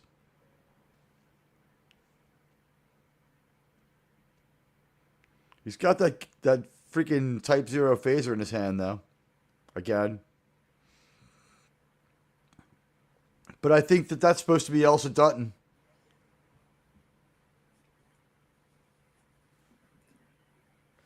There's only one reason for him to be holding that weapon.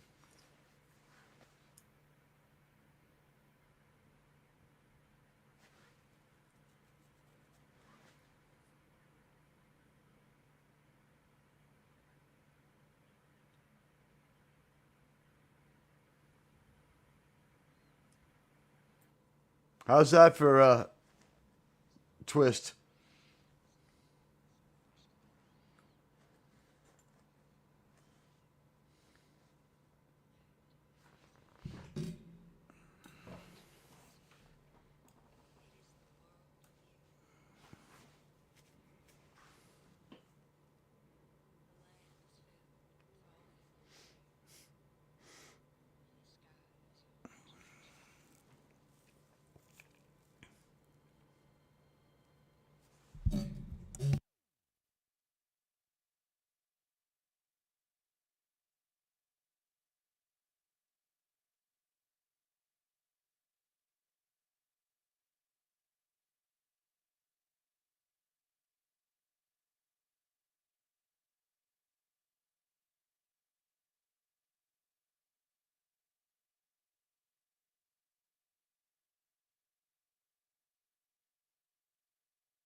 That looks to be more or less where they have the ranch in 1923.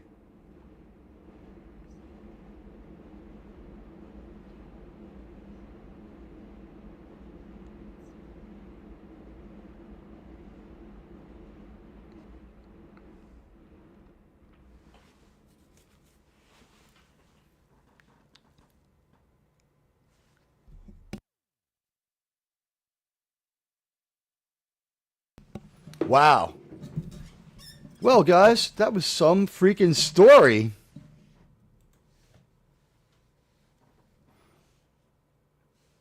Yeah, bittersweet ending is what I would say. I guess Shay just never came to terms with any of that stuff, and once he didn't have any purpose, you know?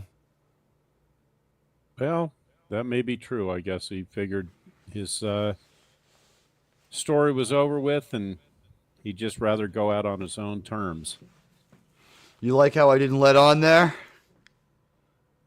Yeah, I don't know why he goes to the ocean.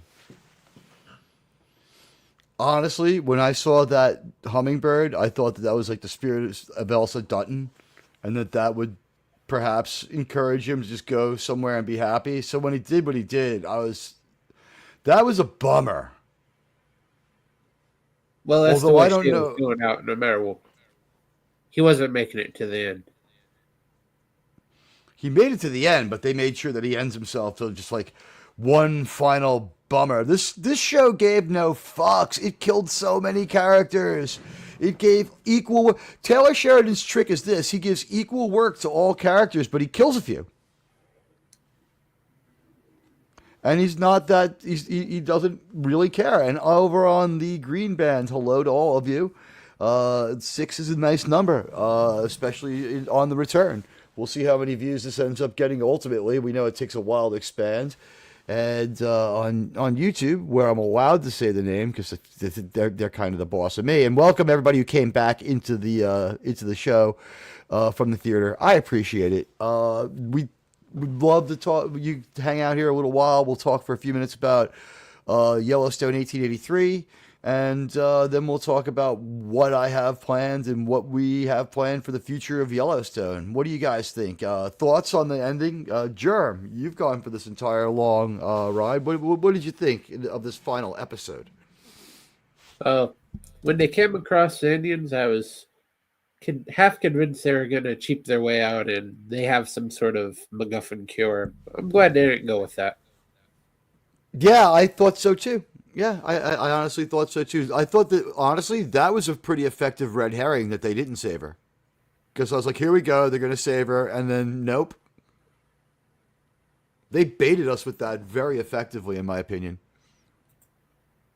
Oh, I'd agree with that. Certainly, yeah. I almost figured they would save her at this point. But they took the path less traveled. This was not a Hollywood ending. No, definitely not. This is not the traditional Hollywood ending. Yeah, and this show was spiteful of Hollywood and kind of indifferent towards what Hollywood would want from it. This is what I found out, by the way, and I no longer think that Taylor Sheridan's in love with Isabel May for a reason that'll be clear in a couple of seconds. I'll show you guys all. I looked at his career as an actor. This is what gets him the juice to start making things. He gets his juice because he's in Sons of Anarchy. He's a cop in that. This is why I no longer think he's in love with Isabel May. This is Nicole Sheridan, Mrs. Sheridan. Okay. So Yeah, he's not taking her down. He's not hurting. He's not hurting. Not only that, but she looks really hauntingly familiar, and I don't think she's from... I feel She's like, a did model. I see her in a sci-fi show? Is she just an outright model? I think so. We'd have to look up her name, but her name's Nicole Sheridan. Not to be confused with model Nicolette Sheridan, right? Who does not figure into this equation. Who's from Long Island. Nicolette Sheridan is like the daughter or the niece of Telly Savalas. Yeah, but what is her maiden name? Because she probably is using that for. Yeah, her hyperlink on IMDb, believe it or not, was Nicole Sheridan. She's using that. I was like, oh, he's hanging out with his sister. She doesn't look much like him. And it was just like, nope, it's his wife.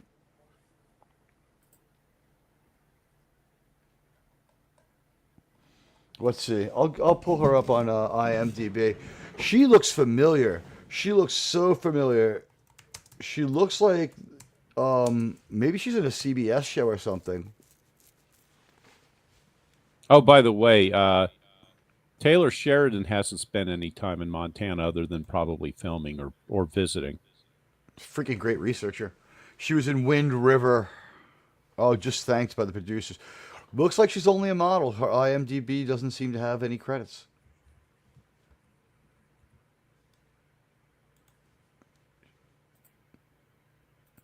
And there's, of course, Nicolette, the well-known Nicolette Sheridan. I wonder how old she is now. Born 1963. She's not super old yet.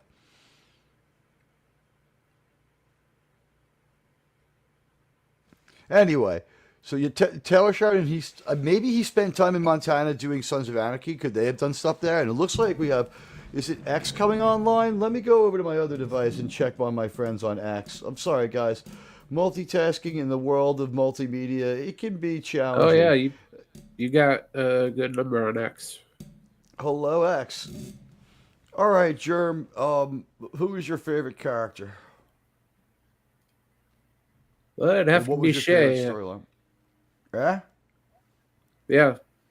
Beginning 10, it's a very good story for him. It's that Sam Elliott magnetism, right?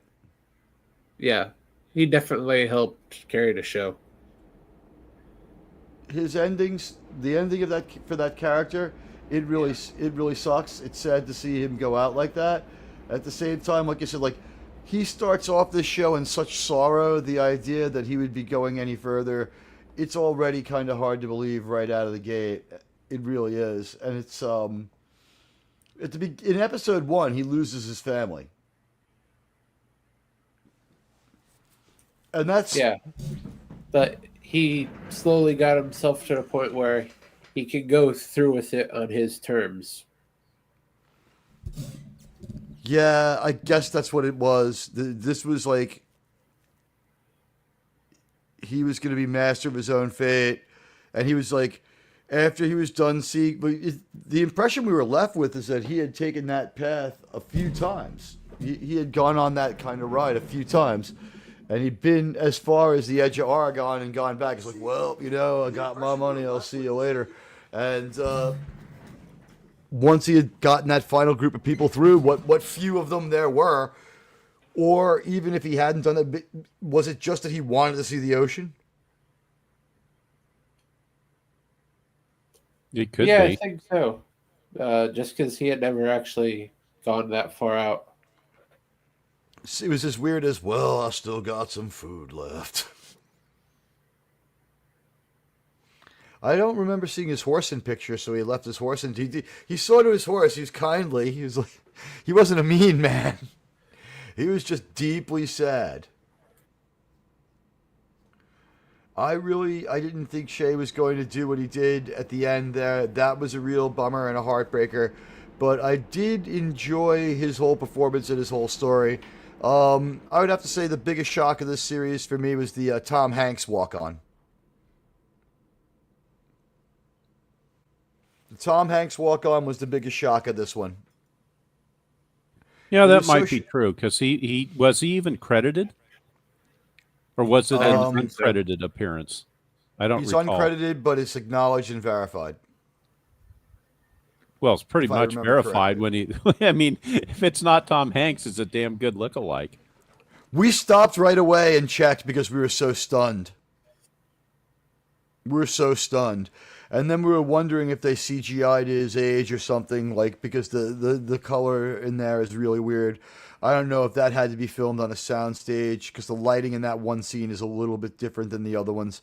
They may have doubled him for everything except the close-up, but we got Tom Hanks in there, and with 4 words, very effective, blew us all away, and that was pretty cool. And also, I guess, Biggest letdown? The episode we wasted hanging out with Tom Hanks' wife at the last trading post before we doubled back and went past a whole bunch of civilization again. When they get drunk with the shopkeeper. Yeah, that really didn't make sense why they would pick up Cookie there and just run into a random outpost. There wasn't really real reason for the story to have that. I think Tom Hanks was like, not without my wife. She hasn't done anything since like that movie where she plays Colonel Hogan's first wife. What the hell was that Greg Kinnear movie? 8 mm, something like that. Autofocus. Autofocus. She hasn't worked since Autofocus, and Frasier's not having her back. You need to get my wife some work. She was good in it, though. I mean, it's just that was the only episode that was a sort of a waste of time. We're assuming, again, without watching Yellowstone, the Grandpappy Tales nailed us into this weird circuitous route. I did have fun with this story. I did care about them. Shay, he was too morose through that whole story to have any other ending than what it was, which was self-deletion with his Type 0 phaser. But he wasn't sorrowful. I don't understand. It's always like going to leave you shocked. We saw a few people take that way out in this show, starting with Claire in episode 3. Yeah, but for Shay, the entire story arc was so he could get to that point without it controlling him. He was in control of his destiny at that point, not being controlled by the sorrow of his family. You found a beautiful part of the story that I couldn't. I was just left empty and sad. That's a good catch, Jerb. I like when I saw the hummingbird. I was like, is that Elsa Dutton, or would that be maybe a sign that his wife's presence? I don't know. Whatever it was, that was supposed to be Elsa, because I think so. Their last words together was "see you on the beach." Exactly. Yeah, and then she's like, I know death. And like that hummingbird was the same color as her outfit. Gold with blue and black. Now that's an interesting catch. I wasn't paying that close attention to this color scheme comparison. When she rides away at the end and says like, I'm the wind now, or whatever it is she says, which by the way, this is a beautiful story, well told. When she rides away with her like guardian husband, she's wearing her blue top and her jeans, but like she has those deerskin chaps or whatever they might be. That she has those chaps, so those are like the gold, and that's for her lightning yellow hair persona, which is I guess her the closest thing to her guardian name, right? Or she's just yellow hair. The horse is lightning. Her character was the coolest. I have to say, we review a lot of pop culture on my channel. We watch a lot of shows. We do a lot of viewing. And some of it's real freaking garbage. It's real garbage. We have girl bosses who run most of every show we watch, even if it's a male character. If you thought The Mandalorian was going to give you a male character, I got news for you. Season 3, you know what? The Mandalorian, turns out we had the wrong one all along. On this show, we created a female character who not only was like acceptable or tolerable, when she took on some like masculine responsibilities and did a few masculine things, it wasn't a laugh. She wasn't Rey Skywalker. This wasn't a stupid story with a stupid character. But before we close out, guys, thoughts on the Elsa Dutton story? I think it really was something. Oh yeah, definitely. Very good arc from beginning to end, and pretty much ending the way that it probably should have, because going forward it would just cause complications. Radioactive, you have any thoughts on Elsa? Well, I did find it a little peculiar that they tell she's narrating the story, right? But during the whole show, given the way it ends, she didn't have a diary, right? So Right, that we saw. So I yeah, believe it's so spiritual narration because she's in all the other shows now. She's in everything he does now. see, I haven't seen the other shows, so it's kind of hard for me to place just the way Most they've been episodes in about. 1923 have the same narration, and it's just her, and they put her retroactively into the other shows. Like That they they didn't have change done. any former, they haven't changed any old episodes. What happens is, They I'm have a fairly sure without watching prologue. it, she is the franchise narrator, You is what they wait. would You're describe saying her they as. have done that, or you're just projecting that they will do No, that? I know she narrates in 1923 because Ah, I've heard okay, I saw season one. And okay. here's the deal, folks. If you're listening to this right now, here's something valuable for you.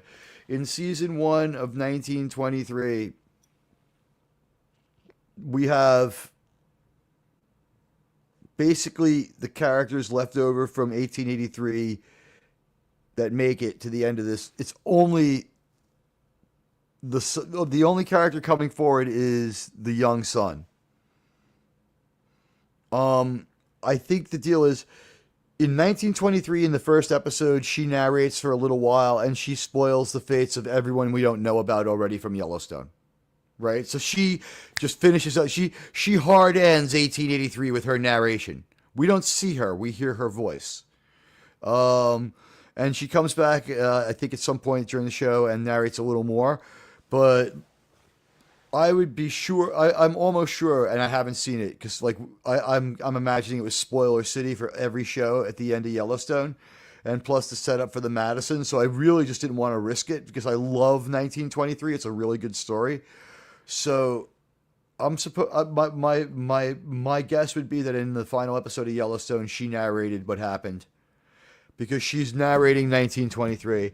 I'm absolutely sure she's going to narrate again. She's in the cast. She's listed on IMDb in 1923. So they're going to use her.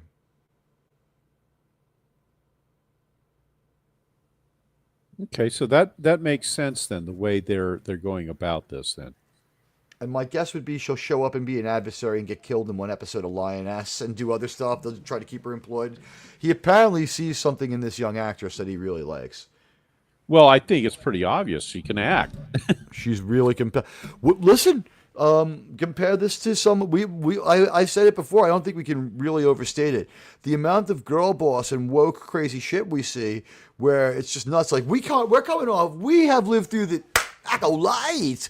We have seen women like do some incredible things just because they're women, unearned, and it's always a drag to watch.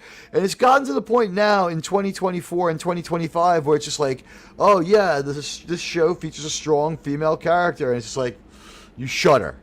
Now you shudder. It's Well, it's you get an unfortunate. allergic reaction to what's going on because there's been so much bad stuff and so much propaganda put forward disguised as entertainment. Look at And Fallout. It's right on the brink. We can't, people, the jury's still out. People still can't tell if it's woke. People are still a little bit disconcerted by Fallout. And there was a huge freaking argument over that by the time people got 3 weeks out. They might have been wise to drop all of Fallout at once. yeah, having not seen Fallout, just heard the discussions of it, I can't say one way or another. But we've had so many shows over the past, 10, 15 years in reality, maybe longer if you really go into the details of things. But yeah, they keep pushing this agenda that's not at all in sync with reality. And so finally you see a character that's actually developed properly that just happens to be a woman. And the first thing you see is there's going to be this kickback or this natural reflex, this allergic reaction to it that says, well, it can't be, it's got to be woke. Well, no, just stick with it a little bit and watch the show to the end. And they develop her character organically. And this makes sense. It's not like you said, she's not out there fighting all the Guardians by herself. She only gets one of them. Yeah. And he's 4 feet away. I mean, she's not amazeballs. You know what I mean? She is really cool and a good character. At no point did I feel patronized or like I had to. Like, the Acolyte, we were laughing and howling through the whole thing. It was fucking bullshit. We were howling through the Acolyte. Howling. And when we talked about the show, like, we couldn't get over how stupid it was. And, like, we had things like a woman turned into an evil spirit Nazgul, and the only thing you could do, and she was killing her children. She was deleting her own offspring, who she had conceived with the thread, which is not like the Force. They're talking about having, and it was just the worst and stupidest thing. This woman turned into a scary monster Nazgul and was like causing like something like the snap to happen all around her, and freaking Squid Game like kills her. And she's like, I was just going to tell you you can have everything you want. And it's just like, what? So we have seen some real dumb stuff, and we have been slapped around by the stupidity of some of these shows and some of these girl boss characters. And for a change, we saw a female character where at no point did we have to watch her do stuff we couldn't stand. And I would point this one out, guys. Remember, in episode 1 with her, because she doesn't show up until episode 2, at the end of is it the end of her first episode or the beginning of her second? She has to be saved by a man from a man. Which show are you referring to again? In this show. In this show. In yeah. In 1883, Elsa Dutton gets off that train, and a drunk walks into her room in the hotel. And at first, he's just passed out, like too whacked out to know what's going on. But then he smells beautiful 18-year-old girl or whatever. He like senses her, and he's not going to just leave. And that's when her father comes in and takes his Type 0 phaser, and it's not set to stun. And that's the first thing. And also, like, this show, if did anybody notice that this show avoided the Bechdel test? I didn't really pay that close attention to it, but I think you're right. Yeah, they talked about men in this situation. Here's the thing, though. When we had the two characters alone, they talked about men both times. They intentionally, it seems, bucked it. Or they were so committed to organic writing, they did something that's in all good stories. They had people talk about the people they love and the people they care about. Maybe that was what it was. I don't know. But the Bechdel test, for those who don't know, that's two female characters need to have a conversation in a show that doesn't involve a man or isn't about a man. And in this show, I think the only time we saw the two female characters together would be we saw Elsa with her mom, and they talked about her like dating life almost every time, including the fact that she wasn't pregnant. And when we saw her together with Rita Wilson, they got wasted and they talked about their husbands and they talked about their lives, but they absolutely mentioned their husbands too, or at least. And there was a scene with the husband where he's just like, "Oh, you're wasted." And it was played for laughs. So, I mean, this wasn't a very upbeat or humorous show, but they did make some powerful statements. And I guess the last thing I'll say about this, and you guys can tell me whether or not you agree. One, we showed that we can make a powerful female character in a show that's not woke and still enjoyable with a woman that we can all respect and like. And two, we found out that people can write an ending and make their lore match up, even if they have to. This show just took it right in the chin with the mistakes that were made in Yellowstone, as far as like wandering around Texas for too long. Yeah, see, that could have been avoided though, Teague. That's the part that I don't understand, is why they decided to do that, because I mean, as far as like actually filming the show, there's nothing really in terms of the direction they would be traveling, ideally, and the terrain they were using back on, I think it was actually Sheridan's farm or ranch that they were using for the filming location. That could have, all they had to do is say we were in Oklahoma and then Kansas and Nebraska, all the way up through Wyoming. They could have used that location and just said it was because it all looks the same. It's the Great Plains. Yeah, I don't know what I don't know if it was to be in his land because he owns some land there. Because my feeling is if he's not from Montana or he didn't live there, he's got some land there now because he works there extensively. So I guess you can go someplace and fall in love with it. My own uncle is moving there to live out the end of his life in retirement. He loves it there, and like you said, 11 months of winter and 1 month of questionable skiing. So anyway, I guess this concludes an amazing trip to Yellowstone 1883. X, if you're out there, you have any questions, ask me now or forever hold your peace. If you enjoyed this watch party, go ahead and follow me here because the X part of the watch party won't change. The YouTube parts of the watch party are going to be changed a little bit. But I thank all of you who joined me. And Jerm, what are you up to this week?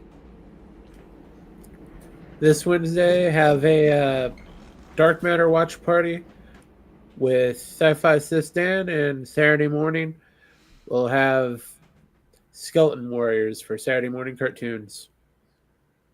Cool.